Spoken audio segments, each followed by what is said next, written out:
The new home of Tottenham Hotspur. 56,000 seats, modern shops, a hotel and a major corporate uplift. And now the local authority, Haringey Council, has unveiled development plans across Tottenham High Road from the new stadium site. The most ambitious of the plans would see shops demolished for a Wembley-style walkway and businesses moved out for new flats and homes to be built. The close-knit community of residents and small businesses have been stunned to find that the bold plans don't include them. This is prime land location, all right? We're situated across the main entrance, all right? Tottenham have been trying to own this land for a long time. My father came here in 1976 and just basically bought the first shop there, which was the car. And the family's been working ever since. But it looks like they want to destroy us and get rid of us. Is this just a shop here to you? No, it's our home. It's our home. We live above with our family, my 2 children, and this was something we could pass on to them, the business and the home. And we thought, you know, our children would be looked after and secure. But now that's going to be taken away from us, and there is no option for us to stay. For us as a council, our priority obviously is improving the lives and the life chance of our local residents, improving the lot of our local businesses, and we see this stadium development as a really important catalyst, you know, to spark and spur lots of other regeneration schemes that are going on across the whole of Tottenham. The buildings which will make way are not just retail, they're industrial too. Brian Dossett owns a specialist wood machinist business on the High Road which has occupied this site for 65 years. So the first you found out that your factory is for just demolition basically, was when you went along to a meeting? Yeah, and you saw what they actually intended.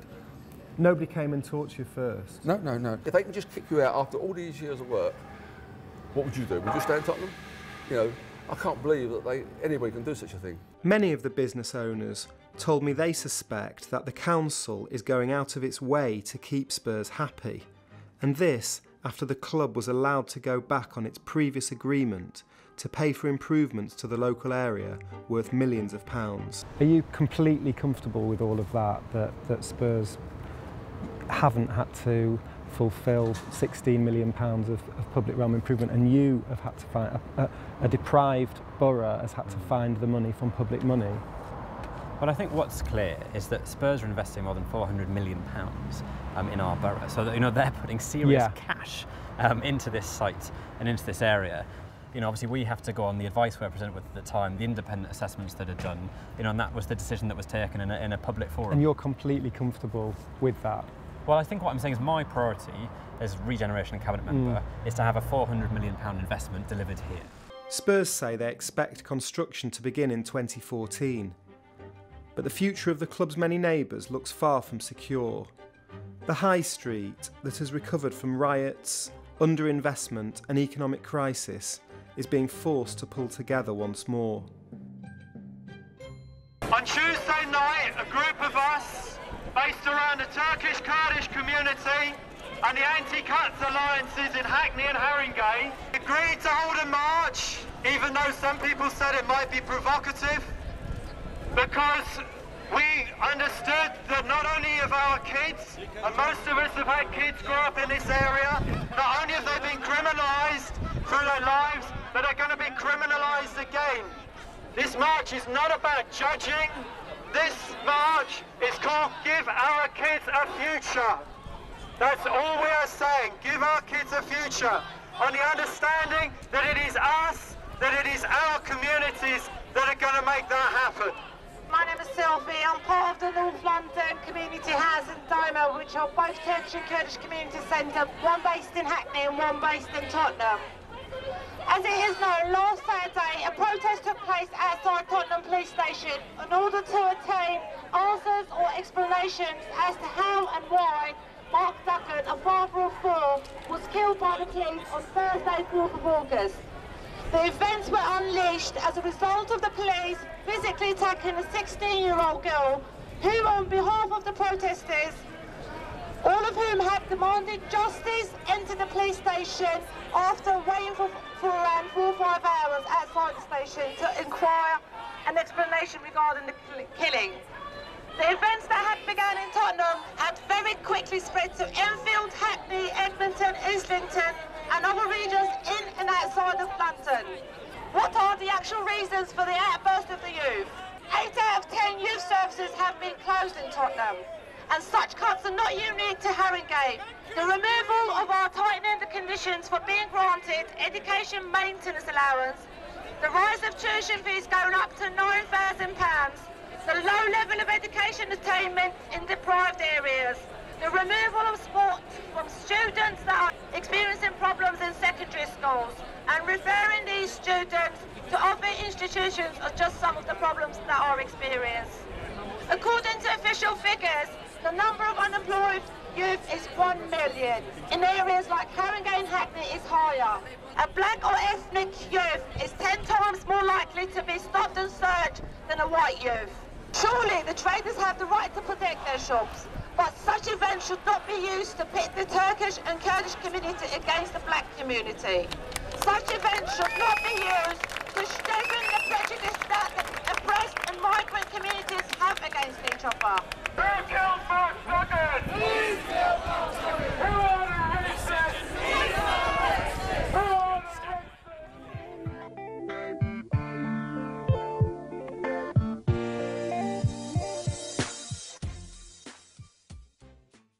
As head of council, I'm sure you're already aware of more than us about the cuts. What I'm really curious about is how they will affect us, the young people. We're expecting a reduction in what we get of between about 25% and 40%. Your budget is being cut from 250 million to 200 million. That's 20%. Why did we leave it until December before getting into current discussions? That's when we knew what our settlement was, what our financial settlement was from central government. I don't think it occurred to us before that the scale of cuts was going to be anything like what we now see. We're facing cuts of, about a third to our budget, but I was saying earlier that young people are and things for young people to do is a top priority. So for as long as young people want to use youth clubs, then I see investment in youth clubs. Your budget is being cut from 250 million to 200 million. That's 20%. That's £2 from every £10 lost, but our budget is being cut by 75%. And the Youth Council would like to make it clear that till this day we have not been consulted, neither have we been offered a consultation. My concerns are that we will confirm what we've already proposed to do without taking on board the concerns of the young people whose service we're seeking to cut. There is no final decision until the full council on the 24th.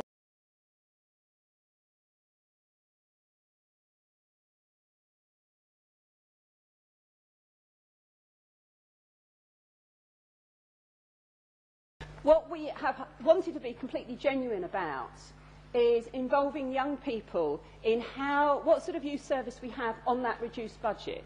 My concerns are that we will confirm what we've already proposed to do without taking on board the concerns of the young people.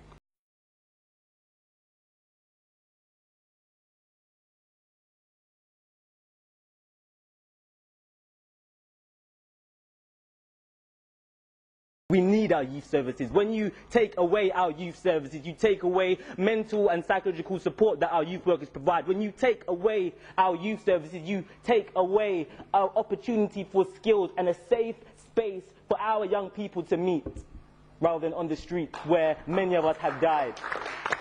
My perfect Tottenham is a Tottenham where the children are happy, they're involved in everything because they are our future, but also everyone in Tottenham feels like they're a part of it. If we had jobs and we were more active and socialised, like there was more entertainment and activities to do around the area, then we wouldn't have any time to mess about and get into the wrong things.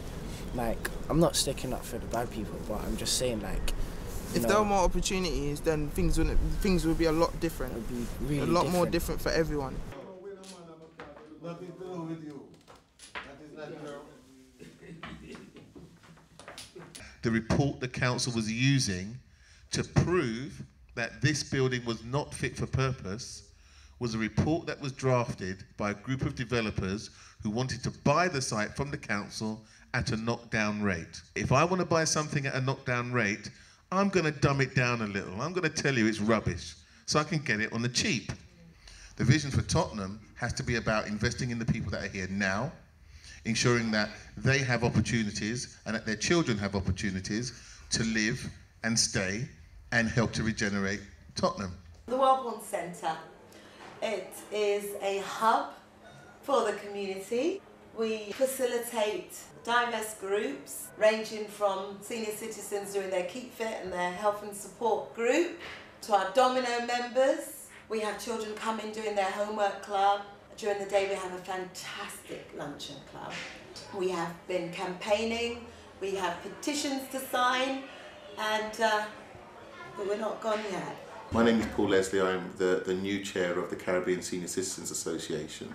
The CSCA has worked from the Welbourne Centre for over 20 years. The council had decided that it was time for the centre to close in response to an unfortunate period in its history where the rent wasn't paid, which was primarily due to one of its members actually dying and being unable to continue paying the rent. Since that time, I've pulled together a team of really committed individuals who, as I am, are all volunteering our time to try and save the centre.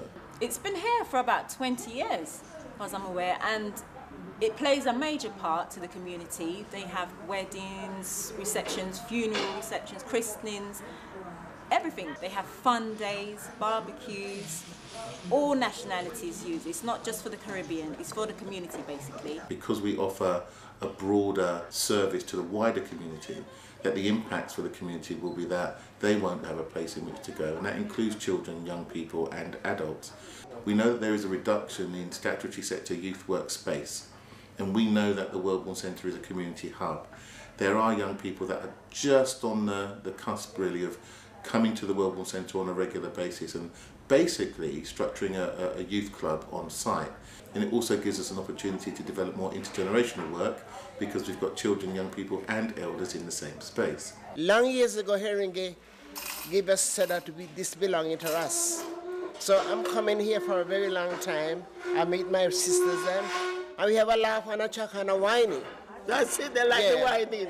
Yeah. They've been here for about 20 years or over 20 years, some of these ladies have been coming. Some of them have improved so much medically, like with all their problems. We survive primarily from the hire of space. The income that comes from that is sufficient to cover the cost of the rent and to pay our bills going forward. We can grow sustainable community spaces which are cost effective, which don't require huge amounts of capital or revenue investment from central or local government, but which are owned by the communities who use them and which are valued, provide the services that the local authorities can't or won't provide. In 2003 there was kind of murmurings about development, but no one knew what was happening. I remember like 5-6 years ago I went to the council and I asked, what is this thing that they're going to knock down the market? I mean, not even knock down.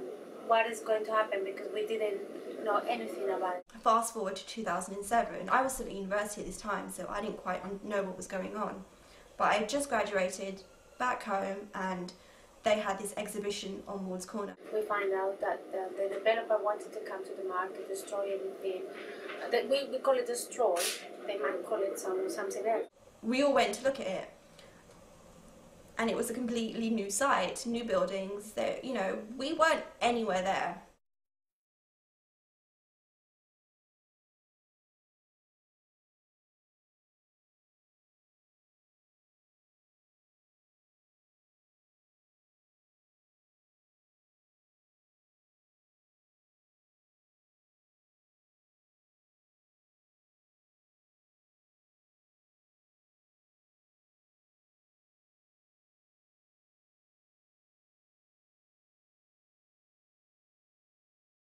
I remember when we got an invite to an NDC workshop, which was supposed to be about business support, about relocation, about setting yourself up.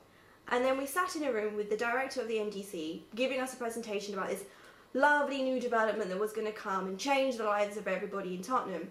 And I just thought, how disrespectful. This room is full of people that are about to lose everything they've worked for, and you're telling them that they're going to be replaced with something nice and shiny? I mean, they had no idea what they were dealing with, and I think they was just so shocked by the reaction of the people in that room.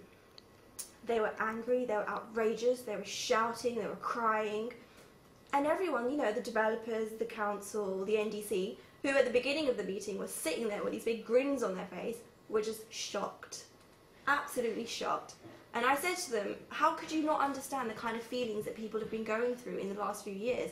We have been writing to you, we've been trying to contact you. So for you to be shocked by our reaction just really goes to show that you've had your fingers in your ears. And you've really just pretended this hasn't been happening.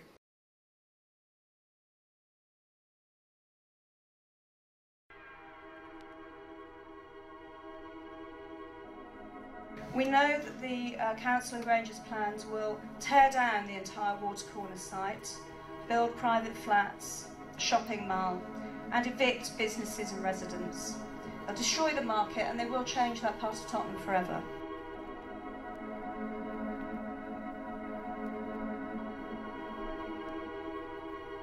Right from the very beginning, we asked for a collaborative community plan. We wanted to keep the existing market, which didn't involve asking anybody to move.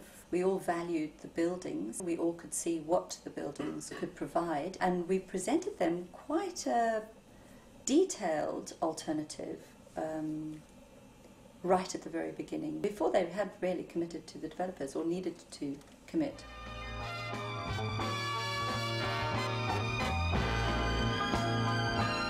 Such an uneasy feeling was in my heart.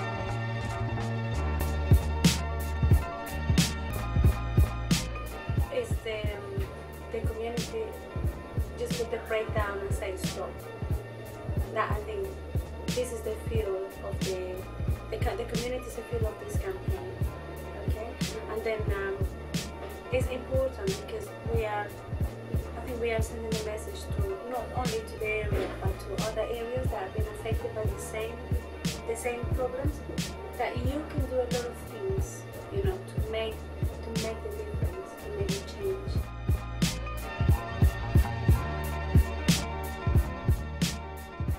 In this campaign, we have partly won by the sheer fact that people feel like they can stand up and ask for what they deserve.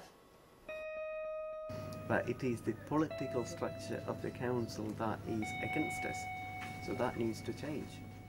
Yeah, I've been the chair for the Resident Association for the past 10 years. I became the chair since 1994. And what I've learned that there's been a tremendous change. Because what I learned when I came to live here in 1990, that even the Haringey Council was trying to demolish this estate and rebuild it. But because due to the initiating of some of the residents, the activists, then the state change started. We have 39 countries on this estate, 1,100 properties.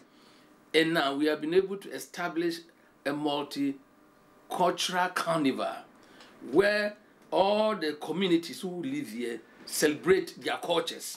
The first time we did, even United Nations celebrated its 50th anniversary with us on this estate. Every July, there's a Saturday that has been chosen, and all the communities around here, they come in and we celebrate these rich cultures. Broadwater Farm is where I live, and I have to make sure that the environment is tidy, is clean. Thank God we have play areas, we have landscape, we have gardens that make this place beautiful. We have all nation gardens here, and now we have been blessed with a family center where children are taken care for parents to go to work. It's all new things that has come into the community that has made a change, and I think we have worked hard to restore the image of this community. And now there's no any void property on the estate. Everybody is fighting to come in. All this have been achieved because we have a solid resident association where people come in and be part of all what is going on. In Haringey, letting agents have been refusing to accept prospective tenants who are claiming housing benefit. So if you're a housing benefit claimant or on low income in Haringey and trying to find a private rented accommodation, you won't be able to through any of these letting agents. So we're going to be confronting them about that. We're going to be confronting them about the fees that they charge to tenants. Quite frequently they will charge fees to tenants and to landlords for the same service, or they will charge fees to tenants that are hugely inflated compared to what they actually cost to the letting agent. We're also asking for longer and more secure tenancies. Quite often they'll only offer maybe 6 months or a maximum of a year tenancy. We want to see maybe 2, 3 or 5 year tenancies or unlimited length of tenancies for private tenants. There's no reason why private tenants shouldn't have a similar security of tenure as social housing tenants also have. And probably one of the most important things, we want to see rents brought down, because rents in London especially are rising much more quickly and higher than average wages. So Haringey is now becoming unaffordable to anyone on an average or below average wage, and it's changing the social makeup of Haringey. Today we are serving a cease and desist order on Wilkinson's of Green Lanes. This letting agent is under notice as from the 27th of April 2013 to cease and desist from committing any further antisocial behaviour and or crimes against tenants, including one or all of the following: ensuring an unaffordable housing market, discrimination against people on benefits, charging of fees and extortion, and supporting mass tax avoidance by landlords. This order may be revoked if our demands are met. Bring rents down, ensure secure tenancies, end discrimination against people on benefits, and stop charging fees to prospective tenants. The same applies to all letting agents. Wilkinson's obviously have something to hide, because today they have closed down rather than allow Haringey's community inspectors to come and question them.